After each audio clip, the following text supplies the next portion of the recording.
This is what you have to deal with every time you record with this goddamn stupid on air on the side. Everybody come see the greatest show. Gather up all juggalos and roll. Everybody come see the greatest show. Gather up all juggalos and roll. Ladies and gentlemen, welcome to the Blake and Sal Show with Mark. For over 10 years, dominating the podcast world. Now sit back, relax, and get ready to have some fun. Let's welcome your hosts, Blake, Sal, and Mark.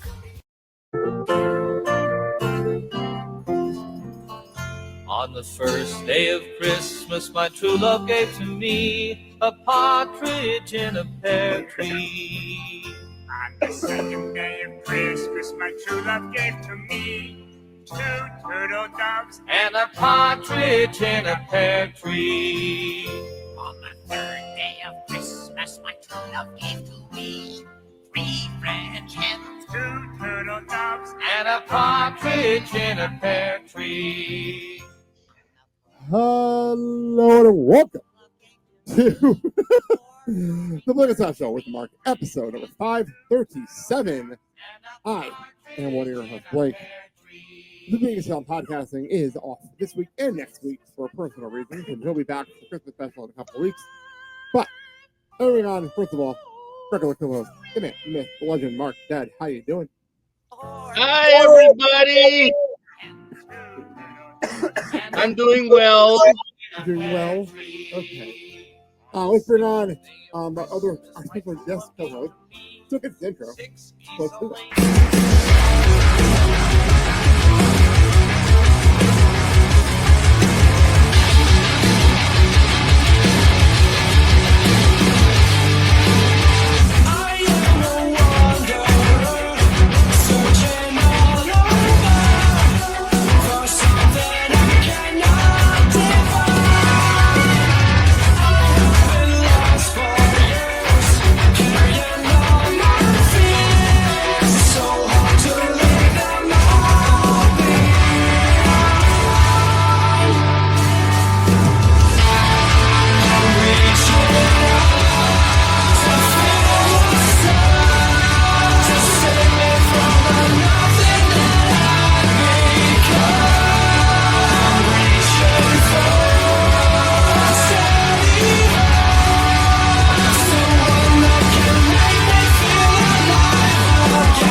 All right, let's bring on Cristian. Chris, welcome to the show.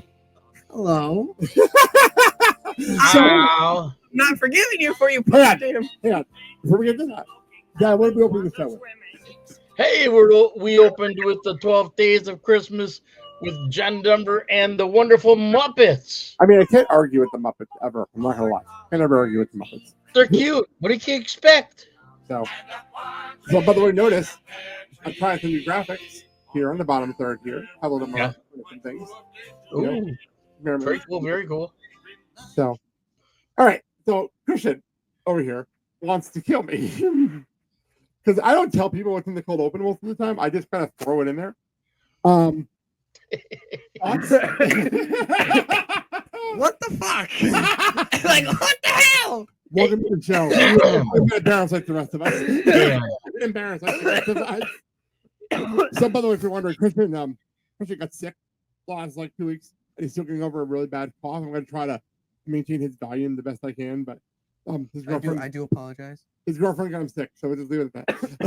Hey, Cristian, welcome to my world. Now you know how the cold open works. And besides, the cold opens are going to be like that in the future, so I'm having some fun while I still can. Oh man. Anyway. I guess we get the plugs out of the way here. Go ahead. Go pick up Andy's book. I know I have available on Amazon, Barnes & Noble, and Orange Cap, publishing in English and in Spanish. Fuck them kids. And apparently that column was got CJ out of the chair. And YouTube, drop the mic. And also because we had to plug this, and it's hard to plug this, I'm not gonna lie, it really is difficult. Let's do this. After over 540 shows, almost 12 years, and more laughs than we can count, we say goodbye to the Blake and Sal Show with Mark, live on January 9th. Mark your calendars and join the celebration. I hope you had the time of your life. There you go. Join us live. It's going to be an emotional, fun night on January 9th. Bring your hankies and Kleenex. It's going to be a definitely emotional evening. I'm not going to lie. Yeah, it is. I'm just getting prepared now. I haven't even started working on stuff after that show yet, but I know it's going to be a very emotional night. Yeah, it is. I think Christian's back from his coughing fit. We had to mute him. Yeah, sorry. It's all right. It's all right. No It's problem. the time of the year. We all get sick. It happens. I woke up feeling like crap this morning. I fully get it. Also, if you're hearing an echo on our end, I don't know what's going on with the soundboard. I'm trying to figure it out as we're going here. So I just didn't want to delay the recording session tonight. All right, let's do this. Oh, let's get into the crazy Hang on. Let me start that over. It was not. world of professional Hang on. wrestling. And now, let's get into the crazy world of professional wrestling. Even near the end of this run, I'm still having problems with buttons. All right. So before we get to WWE and NXT stuff today,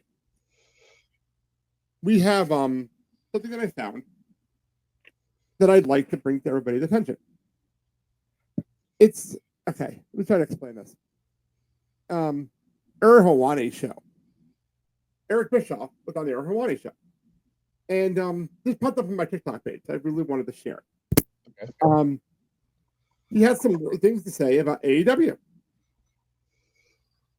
And there are some thoughts that I know Mark has had in the past. Mm-hmm. So I'm going to play this. I'm going to play this for everybody to hear.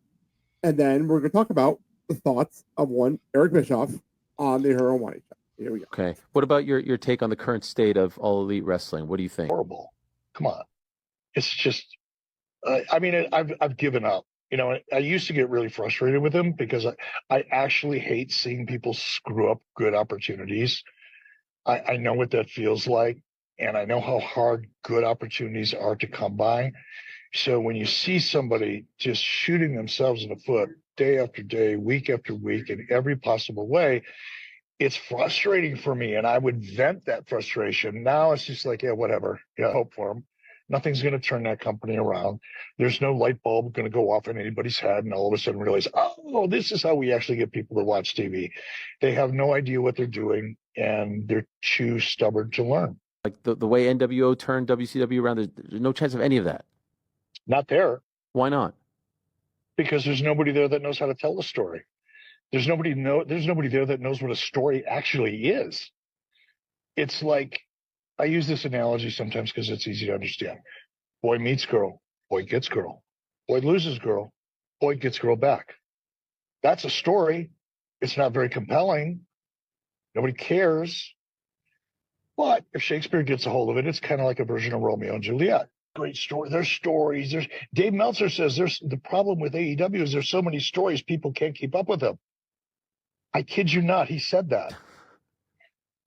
And people take him seriously and send him money every month. What the hell?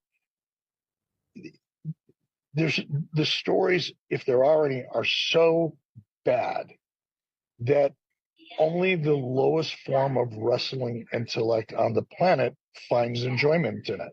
Now, you will find some people, and I think this is cool. If you just like the physical presentation of guys flying all over the place and doing all kinds of athletically amazing stuff, and you don't care about story, you don't care about characters, that's your jam. AEW is your jam. And if that's what you like, more power to you, man. I'm glad you found it. It's just not viable for the masses. It's, as Tony calls them, for the sickos. First of all, why would you want to call your fan base sickos? Because the majority of them would prefer not to be called that. Just a hint, Tony, just a hint. But Tony's vision for that company, I guess, is to provide content for that percentage of the audience that only cares about high risk, high altitude, fast paced action, and not about story and not about characters. All right. We're Wow. I'm going to start with Christian. You're the youngest one here, and you are the one that is this generation. Your thoughts on all of that Eric Bischoff just said about AEW? I mean, he's right. There's a lot of stories, which majority of them never have an actual good finish. That's a good point. And Absolutely. it's just, they keep on. I know this isn't the topic of what he said, but it's the equivalent to him just bringing in all these WWE guys, not having an idea what to do with them. And majority of the time, they either go back to WWE, go on the indie scene, or never fucking use. So I know it's not on the topic, but it's the same thing. But the stories never, once in a while, fine, they'll have a good ending. The majority, like Inner Circle versus the Pinnacle, had a good ending, but that was a long time ago. It was, that's years ago. But it was a good ending to a rivalry. I can never say the word. Can you say rivalry? Thank you. I can never say it right. But it was great into that. But then we have other ones. It just I think the Adam Cole MJF thing is hurt the right now. That's a good one. Yes, that was a perfect one. But other ones just don't have an end, and most time they never end. They just so technically they keep on going and never have an ending. So everything having to do with Wardlow. Pretty much. Besides the MJF one. Yeah, but still, it didn't even help him. It didn't even help him. That's the best part. He won the TNT title. Nothing else. Yeah. Then I know you've been the one that's most critical about the company here. What are your thoughts? With some points that Eric Bischoff mentioned, he is semi-correct. With others, I think he's a little off base. I mean, first of all, Tony has a very deep roster.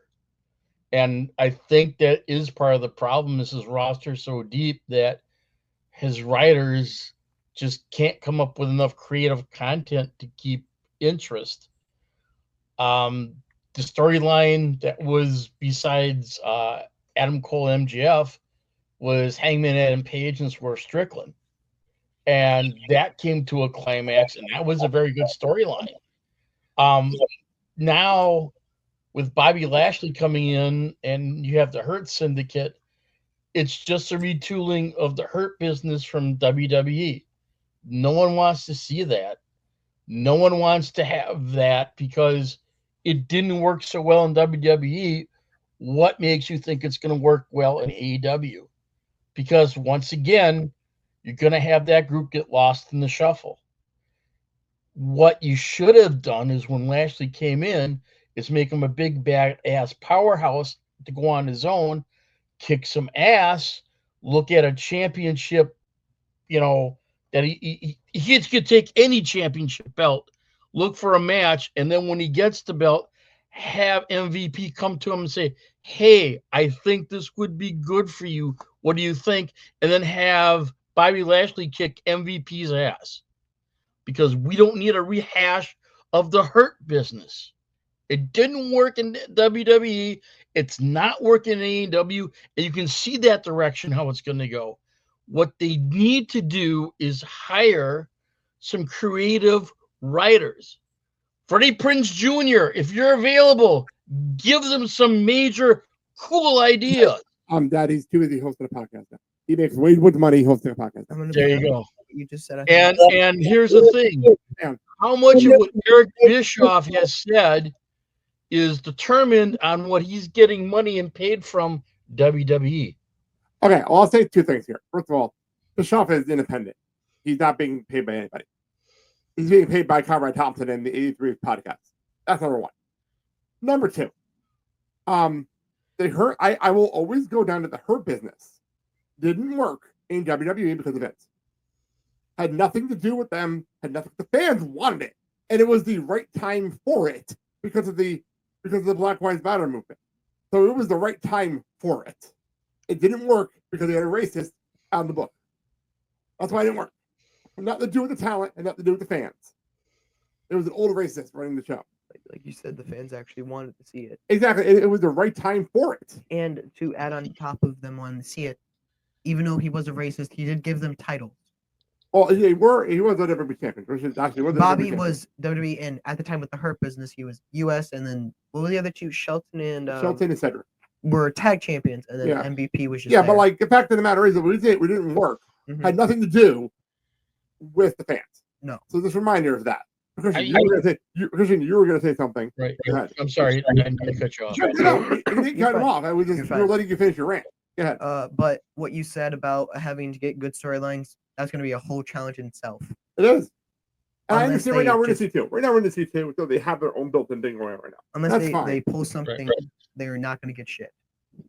I mean, the thing now that is trying to come up as a storyline is how Swerve is being the only person that basically is going against the Hurt Syndicate. But I'll call it seriousness. The main storyline in AEW right now is whatever the hell the thing was with Mox. And we talked about that during the last pay-per-view preview. That I'm confused by the whole damn thing. And that says a lot because I watch everything. Well, and here's the thing. If they're trying to go for like a NWO type of storyline, they're kind of missing the mark because you have no idea what the Death Riders, I guess, main goal is to accomplish besides taking over AEW. And then if that's the case, you need some more AEW supporters to come out to conflict and basically have a conflict with them. All you got right now is Orange Cassidy and possibly If by the end of Dynamite, Yes, oh, they do. Hangman Jay White, Hangman, right, Adam Page, Jay White, There you and go. OC Right. were all teaming up in a really strange little group at the end of Dynamite to go up against John Moxley and the Death Riders. Right. So I know they're doing something with Willow and they make sure they had a female involved. right. So at least they're doing that. But I don't know. That, I'm just, you know, a lot going on. Like this might be part of the attendance problem. There's nothing going on, and that's why the attendance sucks. I mean, when you have when you're planning for a stadium here in Australia and you have to downsize it because nobody bought tickets, you have a problem. Yeah, and the thing is Mhm. you got to have a storyline and matches that are consistent with your storyline, but something that's exciting. I mean, how many times do you want to see Pac go against Ricochet? I love I mean, that. I love that match. But it's- You know, we're kind of done with that. Let's move on to something a we little bit. haven't had that match yet. We have to have had that match at AEW at all. You know, Not the point. You made a very bad example because they haven't had that match yet. They haven't okay, had that match yet. I thought Pac has Not gone. in AEW. Not in AEW. Pac versus Will Ospreay. That's different. Like, Yeah, I mean, and the thing is now is the storyline with Will Ospreay Versus and Orange Kyle Fletcher. like 4 times. yeah, they had a whole feud and they had this match. For Right, actually so and before Keep going. what was it? I'm not sure. Yeah.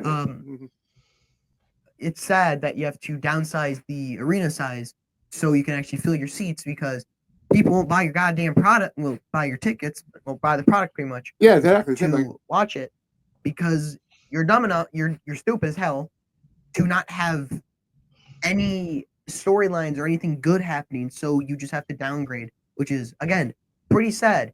If you don't want that, get some good shit, write some good shit, do it for the family. I'm sorry. It's okay. It's okay. I wanted to add the and- right part of it. and to What's funny is Christian's Wait, 1 second. What's funny is with Christian, for instance, when we're watching WWE stuff, he'll run in and want to watch the show with us. AEW, I don't remember the last time we ran in to watch the show with us, I'm honestly. gonna be honest. The reason why I don't watch AW, there's nothing happening. That's For true. WWE, I walk in, maybe see like a match I'm interested in, or like a Bloodline story, Or anything, really. or anything. Just give an example. But then AW, I might come in for a match. Besides that, there's nothing going on. It's weird. It's really strange. I said it's C2, of course. C2 is different. But Yeah, I mean, and to echo Christian's point is yeah. I didn't know what that. here's to echo Christian's point is you have the Will Ospreay Kyle Fletcher storyline, and here's the thing. it's fine. I did it's not say. absolutely fine. I mean, you can't have Will Ospreay get beat down and have Kyle Fletcher kind of shining through everything. I mean, because you're taking one of your major superstars and basically kind of like almost like downgrading him when I mean, if you really want to up the match, let's basically throw in something that is worth something. I want to quickly chime in. Who are you saying they're downgrading? Ospreay. The Ospreay. No. Oh no, I understand his point, but I made this point during the pay-per-view preview when we had John on. Ospreay's Teflon. He's not. No matter what he does, he can lose 5 matches in a row, and nobody's going to care. Everybody loves Ospreay, so it's not. That is completely. I always take that off the board because he's Teflon. So like, it's like he can win and win his block in the C2, and then it'd be like, okay, cool. I'll say on the block. Cool. Who's he facing? Fletcher or Okada? Like that's pretty much what it is. To be honest, that's literally all it is. It's just either Okada or Fletcher versus Ospreay. But yeah, that's what it is right now. So, and now with the storyline that Hook is injured, I mean, the Christian and his family beat up Hook on Wednesday night. They're setting up Hook versus Nick Wayne in a couple of weeks. Okay, then. Is that going to lead into Hook versus Christian for the isn't it maybe the contract? Maybe Christian's contract. Who the hell is TNT champion? Danny Garcia. I am completely. Yeah. He won the full gear. For some reason, I Jack thought. Curry was champion for a while. Wait, hold on. now you're making that match. Hang on a second. Okay. Problem is, we don't have Sal here, and Sal actually does not get angry when you hit them off. When you cut him off, hang on. Go ahead. I am not Sal. I will actually get annoyed. You cut me off. No. Anyways, what I was going to say is who beat? Because I remember Christian was TNT champion. Who took the title from him? Who was Jack? Who did Jack Curry beat? Darby. Darby beat Christian. No, I think Darby, then Christian, then Darby again. Jack. No, then... Adam Copeland was champion. Oh yeah. And then he got hurt. Christian won the belt. Darby won the belt, and then Jack Perry won the belt. And then Daniel. Yeah, Danny Garcia. For some reason, I thought TNT title was still on the line, but no, maybe Jack. Now you can go. Yeah, sorry. The problem is you're used to Sal, and Sal doesn't get annoyed. I do. So if you want to make the match interesting, is you have Hook go against Nick Wayne, and basically, if Christian has the balls, yes, you basically put the contract up. So, all right. Just one thing. I don't have a contract. Not you. Christian Cage. Oh, okay. My bad. So we're gonna move on. We're gonna move on. Okay. We can go on for hours. I do have a couple of things I want to get into. Okay. And first of all, Survivor Series happened this past week on War Games. Couple of quick notes. The OG Bloodline. What's the wrong one? OG Bloodline. They won War Games, and not a lot. I didn't expect them to win as dominantly as they did. That ending was amazing. But yeah, Soul Sikoa got pinned after everyone hit the finishers. The story back to back. The irony is the most viral thing that came out of this was actually Punk and Roman. It was literally the most viral thing that came out of this whole thing. Thoughts on the War Games match, Christian? Great match. It was just great storytelling because one moment in the match, I mean, well, technically when people were coming out, so it was Solo, New Bloodline had the advantage. Someone was coming out. Solo stopped that person and then instructed someone else to come out. It's the same thing that Roman did. But then when someone came out, when Roman's turn came out and Punk did the same thing to him. That's what you're saying. Yes. But no, what Roman did, Punk was going, Roman stopped him, told Sammy to go. Literally the same thing from last. The exact same person who he let last time. Funny part is that last year they did the same bit. Yep. It was instead of. I love it. I think it was it was either one of the Usos and instead of Usos. It said Sammy instead. Yep. Mm-hmm. It was. No, I can't remember if it was Jimmy. Oh, that was 2 years ago. That was actually 2 years ago. Yep. That was 2 years ago. It's true that it went on so long. But yeah, it was a great match. It was to finally end it. Well, actually, I know it's not over because we still got to get through the follow on the Roman. I do just want to say one thing. Bronson Reed, he died. He's out for a bit. And then, yeah. I just want to point one thing out. Jacob Fatu, Jesus Christ, this man will not die. We've been fans of him for years. This man will, and I'm starting the question: is he even human? Is he a robotic Samoan? Yeah. Is he amazing. Cyber Samoan? What the hell? He's absolutely amazing. Dad, your thoughts on this War Games? The men's war game match, it was everything it lived up to. I mean, not just the hype, it would pass the hype. And the thing that you kind of looked at is which one of these gentlemen is going to get hurt during this, and it showed, and then some afterwards. Let's just say that there's some guys that left this match unscathed and some that didn't. And Jacob Fatu, I don't know how, besides adrenaline, that he kept going with that bad knee. But then you have, was it Jay that has the broken toe? Jimmy's got the broken toe. Yep. And, Bronson's got his numerous injuries. I mean, and that is why we were kind of wondering why the platforms were kind of whiter and strong. And now we know why. And if the fans didn't get their money's worth, then they weren't watching the same thing that we were. I will say that was the better War Games match. The women's match was not nearly as good as the men's.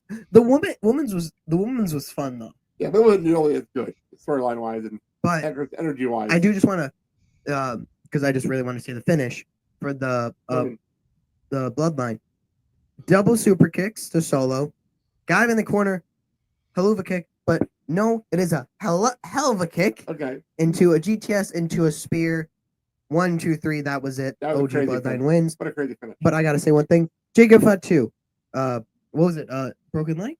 Oh, the broken leg. He hurt his leg. He hurt his leg. But he kept going. Hurt his leg. Low blow to kind of got him out. He just said, "Screw it." Kept going, and they got put through a table. But he's not even hurt. He's not even hurt. I think he may have dislocated his kneecap, but he's not hurt. He's not. He's wrestling on SmackDown this week. He's got a broken pinky toe. He's wrestling on SmackDown this week, apparently. He's not hurt. So, is this guy kind of similar to PCO, where basically he just doesn't feel it? I wouldn't go that far. Okay. I will say best match for me by far. Wait, I know why he doesn't feel it. What? Because he loves Solo. It's the I love you, Solo. Power of love. The power of love controls Jacob Fatu. I had to make that joke. I'm sorry. Oh, and is the Ulafala the one that basically heals him? Is that it? Yes.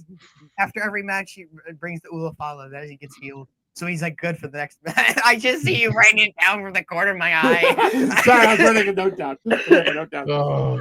I will say, other than the men War Games match, my favorite match of the night actually was the IC Championship match. Your thoughts on the triple threat Intercontinental Championship match? Wow. Braun, I mean, he's a chip off the old Steiner block because he brings the intensity 115%. And when you say intensity, he's ready from the word jump the minute he gets in that ring. He's focused. He brings the energy. He brings the intensity. I don't think he can basically dial it down any less than what you're getting, because if he did, then he wouldn't feel comfortable about doing it. Yeah, I what's crazy for me about Braun is I don't think I've seen him have a bad match since he came to the main roster. Yeah. Yeah. So I gotta say one thing. Does he ever slow down? No, he doesn't. He doesn't. We should give him Nathan Fraser's theme. Yeah, he Never slow down at this fucking point. Yeah, he is so fast. Okay, I gotta say one thing. One moment where what was it? Ludwig's on the outside. He did a dropkick to Sheamus.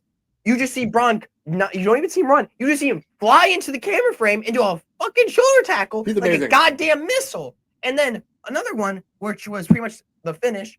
Ludwig hit the DDT thing on Sheamus, but Sheamus is laying on the ground.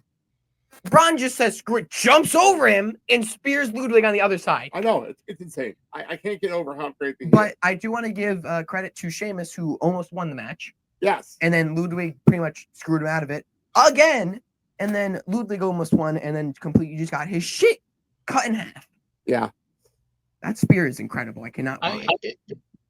The thing that I'm really amazed with Braun is You know how Braun Strowman had his Strowman Express going around the ring and stuff like that? Yeah, I hated the sound effect. But continue. Okay. I hated the sound effect. Braun has taken that and he has upped it like 10 times better. He's also younger and faster. So younger and faster. Younger and faster, and he's more physical. He's more physical. So I don't know if you heard me, but we're not going to talk about the time on, what was it, SmackDown? Raw, where he freaking moved the whole announce table on a spear. A missed spear, but Yeah. still, he And moved it. Joe Tess was shocked. I don't, again, like you pointed out, like when it happened, I don't think that was supposed to happen. No, I don't think it was supposed to move.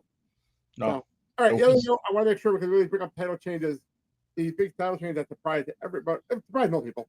Shinsuke Nakamura being LA Knight to win the United States Championship. Well, actually, no. And this is a dominating win. Like, it surprised the hell out of me how dominating Shinsuke was to win this match. So Shinsuke is now the U.S. champion again. Christian, go ahead. I do want to say one thing. It took one King Shot for the win. It did. That's actually really good for him. To the back of the head. Because, again, if I'm pretty sure it was an accident. But if you noticed during LA Knight's entrance, she dropped his belt. And they played off very well. I'll give who said that? Corey? Probably Corey. Corey said it so well because he said that LA Knight was not in his game from Shinsuke's mind game. Right. And it was I'll give them credit. They played it off perfectly well. Cole and Graves are great at that. Yes. Two of them are great at that.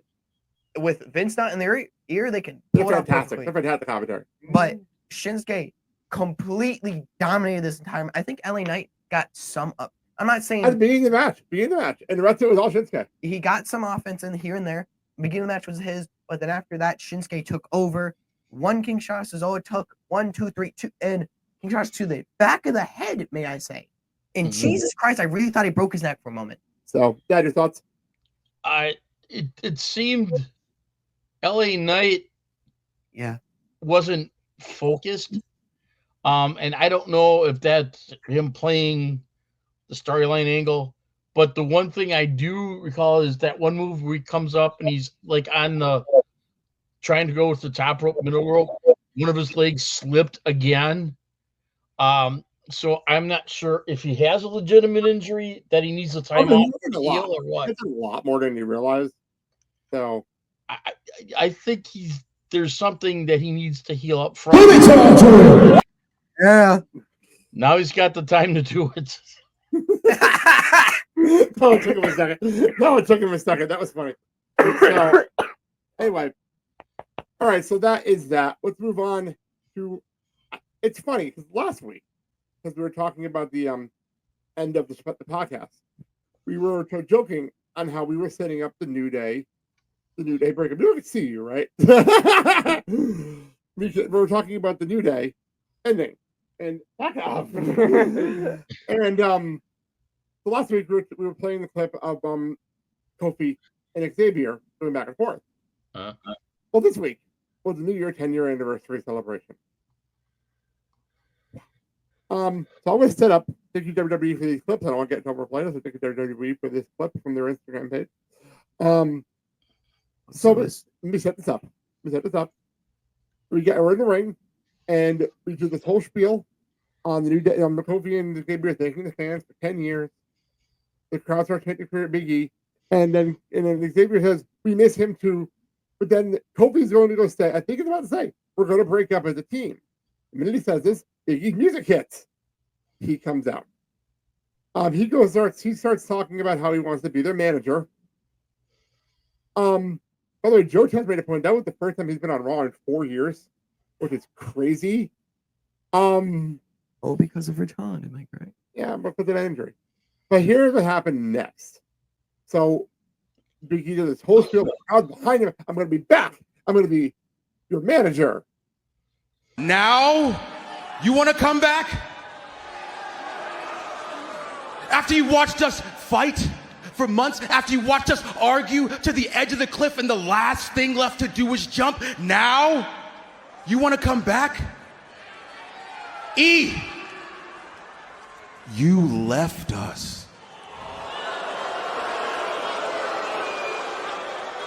I broke my neck. What do you mean? I've been doing my best. You left us, E.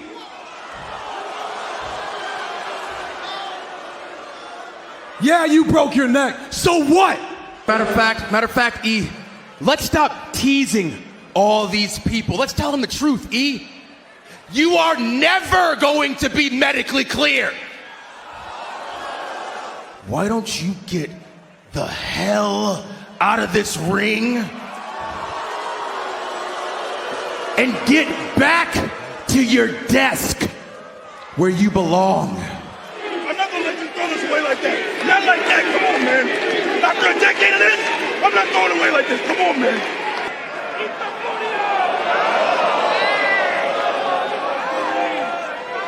Woods. Woods. Oh, you too. It's like that. It's over. Now it's just me and you. It's just us, bro.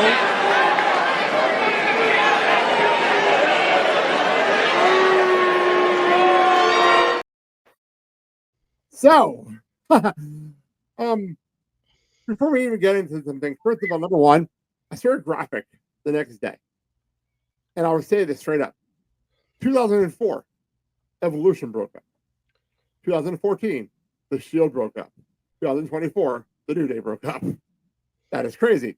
Number two, the book that's not in the montage, they said, I think it was Kofi said, you left us for your new job and your new girlfriend. Big E is dating Mia Yim's sister. And Mia Yim's sister was watching this live, and when Hellfire and Brimstone on Twitter during this, calling out the boys and talking shit to them, and said that it even said Woods is no longer welcome at their house. Not invited to the Christmas parties. Come on now. The next morning, Come on now. WWE, to their credit, went and said, "Good morning to everybody, except Kofi Kingston and Xavier Woods." It made me laugh really hard. That one made me laugh. And one more note, one other thing I found in there. They said that moment when Kofi says, "You broke your neck. So what?" is the mouth-dropping moment of the entire thing. Like, what? What did you say? Like, oh. He broke his neck. What do you expect? He was gonna oh my god, what's his name? Professor X's ass down to the ring? I was stunned. That was the moment that stunned me. And that was the moment on TikTok the next morning when people were putting up reaction videos.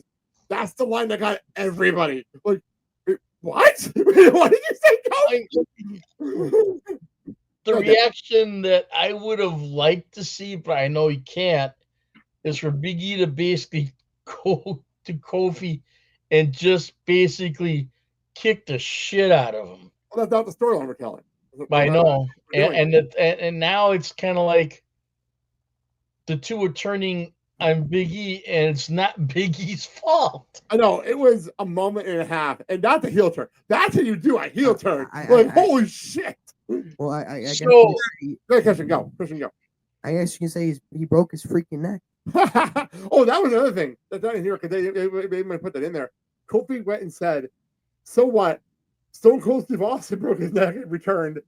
Kurt Angle broke his neck and returned. Edge broke his neck and returned, and they didn't even have people to come back to." Oh, that would hurt. That would hurt. Oh my god. So, now you have both of them as a united front against Big E, turning heel, and now they're going to turn heel. John Cena comes in. They're going to kick some ass. Is that it? I guess. I don't know what's next. And that's the best part. I have no clue what's going to happen. The Kofi turn would surprise me. The Kofi turn shocked me because I did not see that coming on any level. Xavier, you're kind of still coming. No way in hell did I expect Kofi to turn. Isn't this the first time he's actually okay? Well, technically, Xavier and Wizard together stuff, but you're right. Because the New Day was here in the beginning. But other than that, he's never been a heel. This is unique. So here's the question that I'm going to bring up: is do you believe that injury? That they will... and he appears. Sorry, he said his name. Yes, he should. Is that this new reformed New Day is going to challenge the Judgment Day for the titles? I think so. Or we're going to have something. We're going to have something going on. They're going to have the belt by WrestleMania. I guarantee you. I do want to point one thing out. Do you think Biggie will return to the ring? You know what's funny? That's been a topic of conversation since Monday. A lot of people have said that since Monday. Why would they do this whole thing if Biggie's not clear? Correct. Why would they do this? It's been 4 years. And At least 4 years. 4 years. Well, it is. The reason it was 4 years because they were on SmackDown when he got hurt. That's why it's been 4 years since he's been on Raw. So I think it's been at least 3 years. But I get it. Broken neck, it could take But he didn't years. have surgery. But he didn't have surgery. He never had surgery. He'd get it off himself. Yeah, but he never had surgery. That's the important detail. Yes, that was a great thing. It's always. I'm not just saying this because people who have surgery. Yes, you can. You need that, but it's always good to see someone who doesn't need the surgery. Remember, Kurt Angle didn't need surgery. The third neck injury, he didn't need surgery. So, but again, So, like you said, I'm sorry. You just fading out. Go ahead. Continue. Let me steer the show. Go. Fine. Christian, you go. I'm letting you go. I was gonna say, like you said, if they did all this for Biggie to come out and say all that, and he's not cleared, why would they do that? True. I mean, I'd be interested to see if he pops up in the Rumble. If Biggie pops in the Rumble, that changes his entire thing. It changes all. They could have a moment where all three of them in the ring. 100%. If that happens, that changes. This whole promo, that whole thing changes. And that's a big deal. And then he's just going to find a tag team partner and they can play each other at Mania. So, that'd be fun. It's gonna so want to be racist. New Day, black guy. Yeah. Okay, Dad. Judgment Day. Now, Dad, go. Go. Would it be too far-fetched to say that Biggie would be the special referee and screw him? No. I think you have the belt on them before before Biggie returns. Okay. That's what you do. And I know what you're saying, but I think if you're doing this right and Biggie's cleared, they put the belts on on whatever they're going to call themselves. Kofi and Woods. And you have them. Oh, by the way, Kofi put out a message the next morning saying, it's a new day. Yes, it is. The next morning. Yeah. I was like, holy shit. These guys are just assholes right now. But anyway, whatever Kofi and Woods are going to be, they win the tag belts before we get to the Rumble. If Biggie's cleared, he returns to the Rumble, not any earlier. He returns at the Rumble. And then you set up Biggie get the tag team partner against Kofi and Woods at Mania for the tag team title. That's not far-fetched, but there's a way of doing this where you do it right. Or you bring somebody up new from NXT. There's a way of doing it. I know that would never happen, but Javon Evans. That's not that far-fetched. I was actually more thinking Trick Williams, personally. That's right. My brain burned the trick. No, I got one better. Go for it. How about Femi? Ooh, Femi be interesting. That'd be interesting. Oh God, I don't think that'd be. Oh God, that'd be interesting. That would be an interesting pick. Not gonna lie, that's intriguing. That's very, very intriguing. But I do gotta say it. WrestleMania, if this match happens, black on black. Well, it's what it is. I know. It's what it is, Christian. I just had to that's say a little bit. That's a little bit racist even from my personal taste. But it's not wrong though. So, all right, we have a PLE this weekend, and it is NXT Deadline. I'm not sure why the WWE logo's on this. I'm not going to do that graphic, but it is NXT Deadline, and I'm not going to lie. I hit the wrong button. There you go. I'm not going to lie. I'm really excited. I'm excited for this show. This is as one of my favorite matches in wrestling, which we'll get to in a few minutes. But we have 5 matches on the show. So, a couple of notes. First of all, for those wondering about the show on Saturday night, I won't be here. I'm going to be in Skokie, Illinois at a Peloton event, so I'm going to be watching the show on delay. So, if anyone listening to this that wants to talk about the show, I won't be watching it live. Christian's going to be at his girlfriend's, so he'll be watching it live. So, we'll all catch up by Sunday. We'll catch up. But just so people are wondering, especially people that text me during the show, I won't be watching it live this week.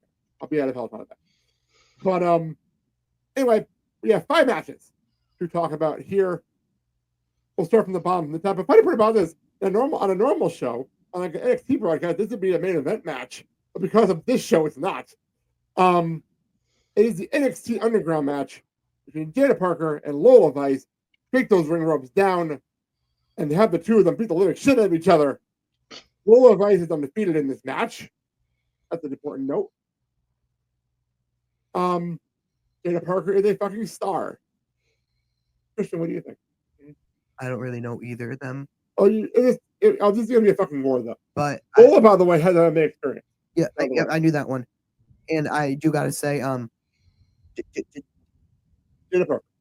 No, I was stuttering. Just let them beat the shit out of each other. It's gonna be fun. It's gonna, I think I've seen the one match. These matches don't underestimate, especially Lola Vice in here. They never disappoint. I think I've seen this. I think I've seen their match. They had a tag match and they completely got. Underground matches are fucking great. I love them. I love these matches. This reminds me of like what's it called? Raw Underground? No, Lucha Underground. No, they're not underground. It was the steel cage match, but it wasn't a steel cage match. Knockout only. Oh, I can't think of the name of it. I know you're talking about that. Yeah, it was the last one. It was Matt Riddle. I know you're talking. Okay, it will come to me. It will come to me. Dad, your thoughts on this match? Hasn't Lola done this with someone else? This is her third underground match. Okay. So with that being said, do you want to continue for Lola to win, and then she kind of overshadows Miss Parker? I don't know. I think this is Mrs. Parker's time to shine. She's red hot right now. I don't think you want to basically cool her off. If you do, then where does she go after this? I mean, does she go like back down to the bottom of the line? I don't think so.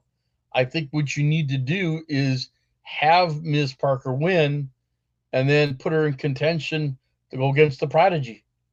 Oh, Miss Parker, if you're nasty. Oh my and the god. The fight pit match. Thank you. That's what you're thinking of. Thank Fight you. pit match. Because it was just. Because I actually didn't look up that match. I looked at Matt Riddle versus Timothy Thatcher. That was also a fight pit match. Yes. So Champ, I think, was also. Yeah, there's a bunch of them. They did a Yes, bunch of those in but NXT. I love those matches. I wish they brought that one back because it's been a They didn't minute. get the main roster. They haven't brought it back. It's hard to set up. It's one of the things. The reason it worked was the pandemic and there's no crowd. It's hard to set up. It's a whole separate thing. Like the underground match is actually easier to set up. Oh, you got to take the ropes down. That's a whole separate setup. So that's harder to do. It's a steel cage with this. But it's not in the ring. It's side. It's on the side. It's not in the ring. What do you mean? It's a whole different setup. There's a whole different platform to it. That's what makes it special. It's a whole different platform to it. The fight pit is just a steel cage with a platform on the top of it. Yeah, but it's also not in the ring though. It's not in the ring. Yes, it is. It's next to the ring. No, the one in NXT were not in the ring. I'm talking about the one Seth Rollins versus Matt Riddle. I'll look at the picture. I don't remember, but the ones in NXT were not in the ring. Look, I'm looking up right now. But look up that match that you have right there. Because I know Matt Riddle and Timothy Thatcher was not in the ring. Look, I'm serious. Pictures of that match. Matt Riddle versus Timothy Thatcher. They cage, but it's not in the actual ring. They had it in a different ring. They did? That's what I'm trying to explain to you. It wasn't in the same ring because during the pandemic they could do that. That's what I'm trying to explain. It was two different rings because it was during the pandemic and they could do that. That's the only reason they were able to pull it off the way they did. Didn't what's his name? It was Matt Riddle's match that left the company. It was Matt Riddle's match. That's why I know it. You know what I mean? Josh Barnett and Bloodsport have something similar? That's different. Both my matches are different. Both my matches are completely different. That's a completely different thing. I think Jada Parker's going to win this thing. I think Lola Vice is going to lose this. I think Jada Parker might be going up. Because she had that promo on fucking Tuesday, which might be one of her best promos I've ever seen. Like, that promo was fantastic on Tuesday. Spur of the moment. And she's terrifying, and she's a badass. I really like her a lot. I joke around a lot about Kalani Jordan. Is every little black boy's first crush. Jada Parker is the same way. Like, she's attractive and she's badass and she's a really, really good wrestler. So like, she's got a star coming out of her right already. This brings up a good question. Is now with Bianca that doesn't have a partner and Miss Parker gets called up, do you see him taking together? I don't know. I don't think the whole long Jade's going to be out. I think I'll depend the whole long Jade's out. Well, I mean, this works perfectly. Jada switches for Jade. True, but I don't know. It's different. I think it's different. I think you feud Bianca and Jade. You feud Rhea Ripley and Rhea Ripley and Jada Parker. Bianca, Jada Parker. Those are matches I want to see. But what you could do is to add on top of yours, Jada teams with Bianca. Jade gets pissed that she was get replaced. There you go. There it is. And then that sets up Jade versus Bianca. That's how you do things. So, all right, let's move on. We have the NXT Tag Team Championships. Have no idea how they're still champions. Axiom and Nathan Frazier taking on the No Quarter Catch Crew, Miles Bourne and Tavion Heights. They won a battle royal on Tuesday night. The No Quarter Catch Crew, by the way, it also has the Heritage Cup being held by Charlie Dempsey. This is his group. Interesting part about, I believe it's Miles Bourne, he's legally deaf. And he's a fantastic wrestler. So He's legally deaf. He's legally deaf? Yes, he is. Wow. Yeah, it's a big deal. It's actually a really big deal. I guess No Quarter Catch Crew, I have a feeling they win the tag team titles here. I think they're getting the belts off Axiom and Nathan Frazier finally. We're finally going to get one more blow-off match between the two of them. Frazier's ready for the main roster. I think Frazier's ready for the main roster. I think we got to start looking at the main roster pull-ups after Mania, after Netflix, and after everything. Mm-hmm. And this is one of those matches to look at the two guys losing the belts, and I think eventually they're going to be up to the main roster. I think No Quarter Catch Crew will win the belts. Here, Christian, go ahead. I know how much you love them, but your thoughts. Even though I love them and I want them to continue going, but I think it's time because they've had it for God knows how long, and this is their second title reign. Yeah, there's a bit of weird. It's been weird. Because Chase, you won the belts and they want them back. Like, it's weird. So just at this point, because like you said, Nathan's ready to go up, Axiom's ready to go up. Just give him. Well, how do you? Is it no quarter? No Quarter Catch Crew. I'm missing it. Catch Crew. Yes. You just give them to the Catch Crew.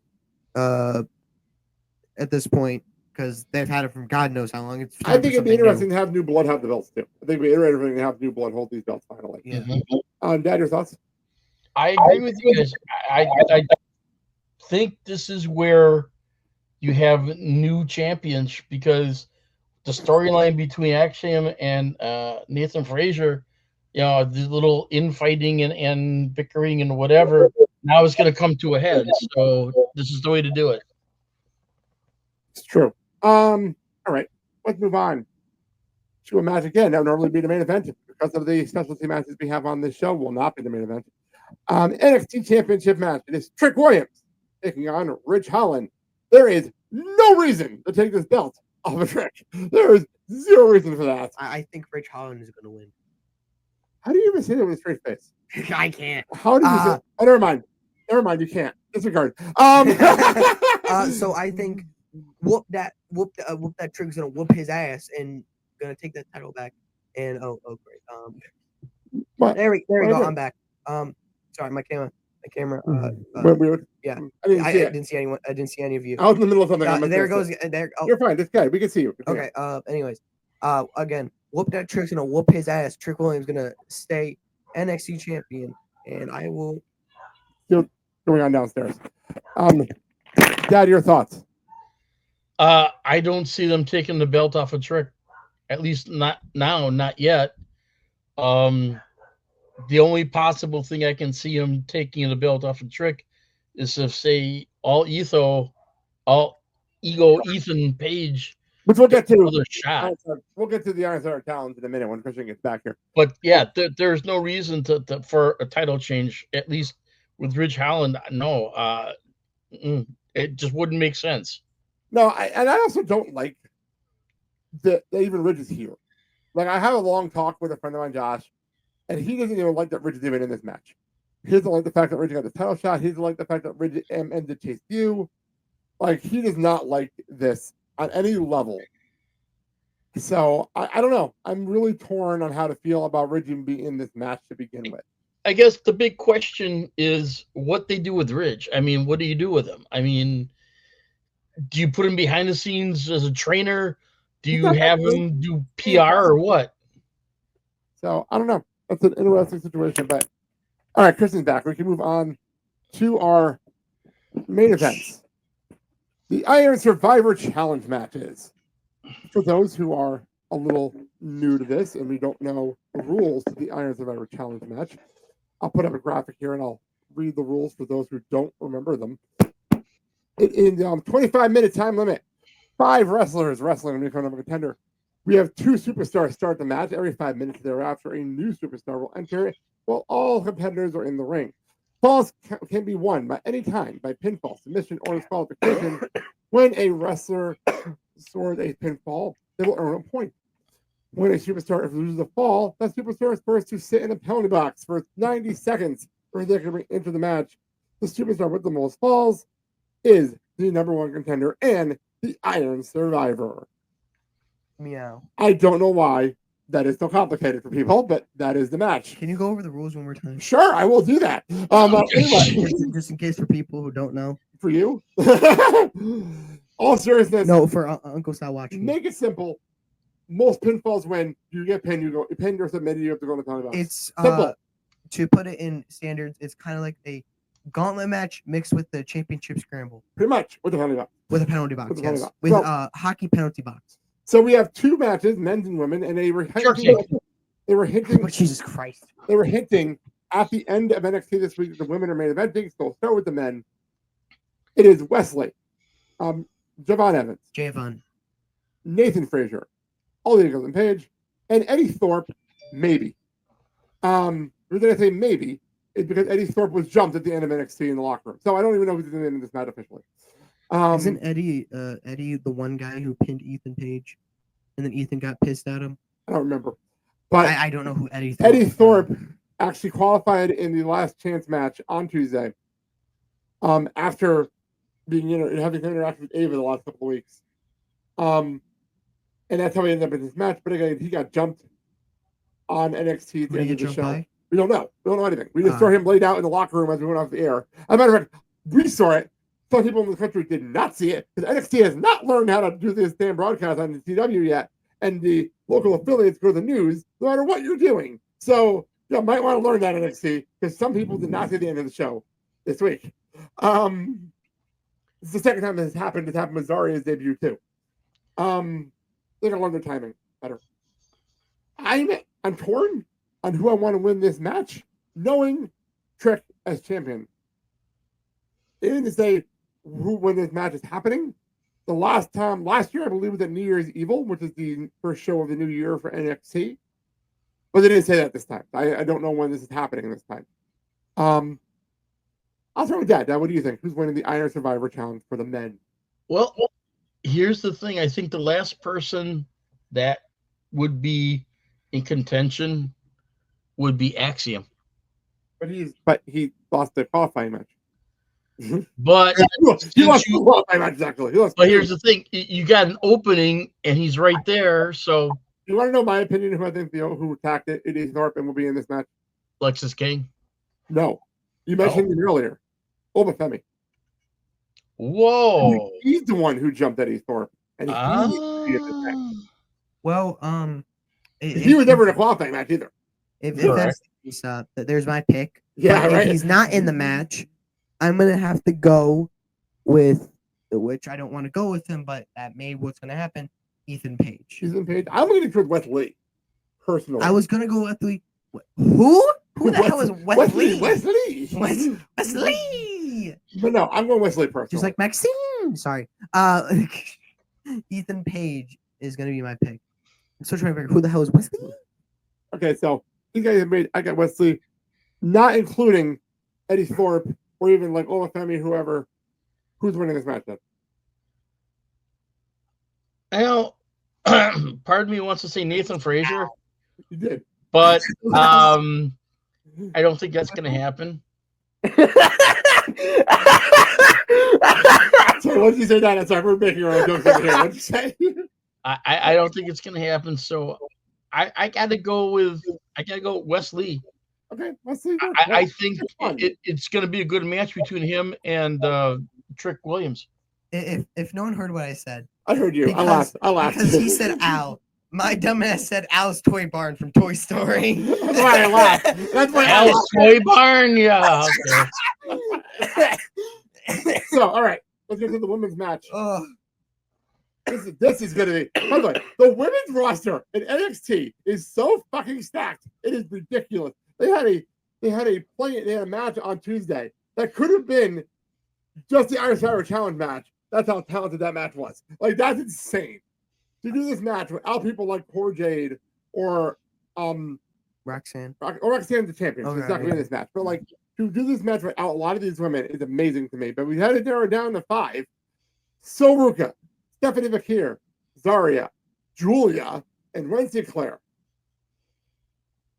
This is going to be a fucking great match. Let's not even kid ourselves. This is going to be fucking great. I am so torn on who's going to win this. Cristian, what do you think is going to happen here? This is tough. Julia. Julia. I'm going with Julia. But I do want to point out something that's actually pretty cool. How do you say it? Zarya? Zarya, yeah. I do want to point out something cool about her finisher. She's one of the first, I think she's the first woman to use the F5 as a finisher. That you might be right. You may especially WWE. I've seen that. I've seen that online. She was, I think, don't quote me on this if I'm wrong. You might be right though. She may be the first woman wrestler to use the F5 because the only other person who everyone knows who uses the F5 is currently not here. But no, you're right. I'll share this because I think you're right. I think I know Braun Strowman used F5 for a while. But other than that, I think you're right. Braun Strowman. Yeah, he's right. He did use it for a little while during the pandemic. Okay. But other than that, you're right. I think you might be right. I just wanted to see another female do an F5. I think in any company. The closest we got was what's her name? The woman in TNA. Jordan Grace? Yes. Yeah, that's close. But no, you're right. You might be right. All joking aside, you might be correct on this. Because I can't think of anybody in WWE who's ever. Again, I just wanted to point that out because it is very cool that the first woman's wrestler to ever use an F5 as a finisher. That's great though. But you want Julia to win the match. Yes, I'm going with Julia. I just wanted to point it out. Sorry. Oh, fair enough. No, it's good. I like that. I didn't know that. It's a good it call. was just something I read a couple days ago, and I wanted to point out on the podcast. I think that's completely reasonable, but I like that one. I'm going with actually. Now that I think about it, it's Zarya or Julia. Julia? Okay. They're both too new. Well, so is Vakir. Vakir is also new. I have not seen Vakir yet. Vakir, she had that match against Mercedes in AEW. Oh, her? Her. Oh, okay. Yeah, that's definitely Vakir. I have to go with either Zarya? Right? Zarya. I corrected you. You're fine. I just don't. Yeah. Some of the because how it just looks like it says. It's a new name. It's a new name. Zarya or Julia, but I'm gonna go more with Julia. Okay. Well, I don't know what to do. Dad, what do you think? I gotta go with Zarya. I think you want somebody who has that tenacity to go against Roxanne with the hopefully of removing the title from her, and Zarya has that tenacity. You know what's funny is my brain went to with this match. The person who wins this match is going to be the one that takes the belt off Roxanne, and then Roxanne is going to go up to the main roster. And then she cut that promo on Tuesday, and I don't want her up on the main roster because that was awful. That was really, really bad. I'm gonna be honest. I saw it. It was bad. It was what the fuck? That was terrible.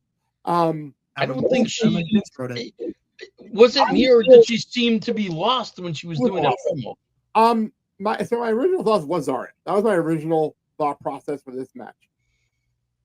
But if they don't plan on taking the belt of Roxanne, and Julia does not need to be down in NXT long. Neither does Stephanie. Neither one of them need to be down here. If they don't plan on putting the belt on them, I can see them doing something crazy and having Ren Sinclair win this. Because she got in here on the fluke. And she had the no quarter catch crew. Mm-hmm. I could totally see her winning this and having everyone no quarter catch crew winning matches on this night. Like I totally see that happening. That's not what I'm going to pick, but I can totally see it happening. And then if Ren?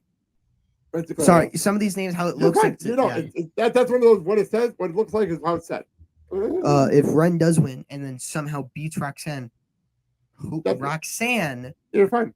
That would have a big upset. Yeah, massive upset. Major upset. But no quarter catch crew would have majority of the titles. Be crazy, wouldn't it be? Tag, women's, and what's it? Well, he had the Heritage Cup right now. Does that count as the title? It's a title. It's a legitimate title. They defend it. They defend their title. My brain's on Zarya. I think I'm gonna go with the upset of Ren Sinclair, but I wouldn't be shocked if Zarya wins. I think I'm gonna go with the upset because of how weird and how random was that she even in this match. Like it was so random. Won the match on Tuesday to be here. I have something that I just popped in my head. Oh God! That's terrifying as hell. Thanks. That's the wrong button. No. I was actually going for a joke. Dad. Awesome. Okay. You have this match against Roxanne, and say whoever it is, Roxanne loses. Why is this here? It's fun. Wait, why Okay, Roxanne goes up to the main roster. That leaves an opening. Someone's contract to TNA expires in January. Grace is coming to NXT in January. That's not a surprise. That's Right. not a big shocker. You don't have to. You don't have So- to tease it like people don't know that. So here's the thing. Roxanne moves up. Spot opens up. Jordan comes in. Do you see how stacked the roster is in NXT? Like, being honest here for a second. I This understand, but roster is so- you're saying this like Roxanne leaving is going to leave this massive wide open spot. It's not, because it's just going to get filled in by somebody else on the roster. I do it leaves an opening because here's the thing. I don't see Nikita Lyons being here for the long haul. I do not. Dad, I can literally go through the roster and I can name 10 people who will be here in about a month. I'm not worried about Jordan Grace. Jordan Grace go to the main roster. Like, I'm not worried about Jordan Grace. The thing about NXT, at least they know what the fuck they're doing with the women's division. Oh my god, That's true. Very true. This week, it was made a point that the women's roster takes up at least 65% of the program every Tuesday. Yep, which is amazing for a developmental wrestling show. Like, that's amazing. I mean, wouldn't you think Shawn Michaels would want to basically kind of like solidify it before someone else does? Well, Jordan's one of those situations where it doesn't matter where she goes. She's Jordan Grace. Like, True. it doesn't matter. True. Like, it doesn't truly matter. But I look at it this way. I'm looking at the roster up on my screen here because there's so many women on this roster. Oh, here you go. Okay. Adriana Rizzo, bringing her up first. Up in Florida, but I love her, so I'm just going to bring that up. Anyway, Cora Jade is still down there. We have Fallon Henley, who's currently the North American champion. Gigi Dolan, who just came back. Yeah, she just came back. Yeah. Julia, obviously. Jada Parker, who might go to the roster, but still, you have well, I'll be going in order of the roster here. Last Legend and Jar Jackson. So, like, you have them. You have Kermit Petrovich, who they're currently pushing, and is in that weird, like, romantic storyline with Shante Diaz, yeah. Kalani Jordan is down there. Yeah. Why is Miko Satomura still on the roster? Miko Satomura is still on the roster. That's weird. Cam Paxley, Thea Hale, like, Zarya. Like, this roster is so stacked, and I'm not even including Stevie Turner and Ava, who are trained wrestlers. Like, there you go. The roster is so stacked, it's ridiculous. I ain't worried about Jordan. Jordan will be on the main roster. Okay. Ain't worried about her. So, all right, that is Deadline this Saturday night on Peacock. Do they have a deadline? Yeah, it's on Peacock. Wait. No. Do they have a deadline of the time limit? 25 minutes. That's how long I was having time. Oh, that is the deadline. It's 25 minutes. 25 minutes. So, all right. Before we cut out of here, I have one thing, and I don't know if we can get more information on it. But it's regarding the Lucha Bros. I haven't heard. No, I can give you an answer. Oh, Jimmy, I can give you an answer. Ray Phoenix is still under AEW contract because TK extended his contract due to injury. So he's still under contract for a good another 6 months at least. Right. And I have no one knows anything about Penta. Supposedly I hear that he's going to go independent. But nobody knows anything. No one's seen anything. So, no, I can't even answer that one because no one's seen him anywhere. Okay. But Ray Phoenix, I can answer you. He is under contract for at least another 6 months due to injury clause. Right. They're talking June at the earliest. At the earliest. So that answers your question there. Thank you. All right. Perfect. So that's that. Let's actually get out of here. I'm going to hit this. Awesome. We're going to close the show with a little Jimmy Fallon and the Roots singing Hey Rudy. And you heard this actually performed during the Thanksgiving Day Parade this past week. So I guess let's get out of here. Let me hit this. For more information on our show, including where you can find us on social media or watch the show on YouTube, go to theblakeandsaleshow.com. Don't forget to comment or leave a rating and review, and we will read it on the show. All right. Yeah, why don't you say your thing? Hey, as always, it's been your pleasure. And if you happen to go to a local independent wrestling organization match where you live, please patronize these people. These are young men and women coming up in the world, professional wrestling, sports entertainment.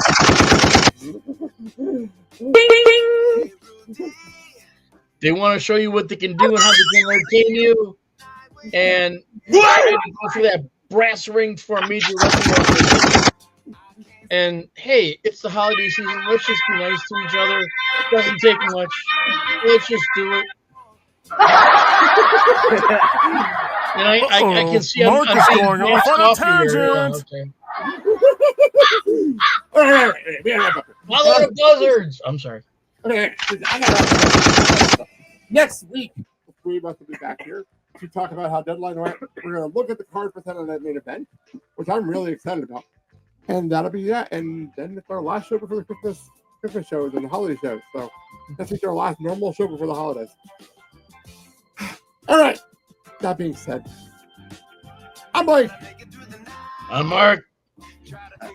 Hi. I'm Christian. There you go. And you've been listening to the Blake and Sal Show with Mark, with Christian. We love you, Solo. We love you guys in Solo. We love you guys. Bye. Cause I swear I saw you fly by my window. We were singing fa la la la la. Now I'm wearing my pajamas, trying to fall asleep but not. Ain't nothing like Christmas Eve.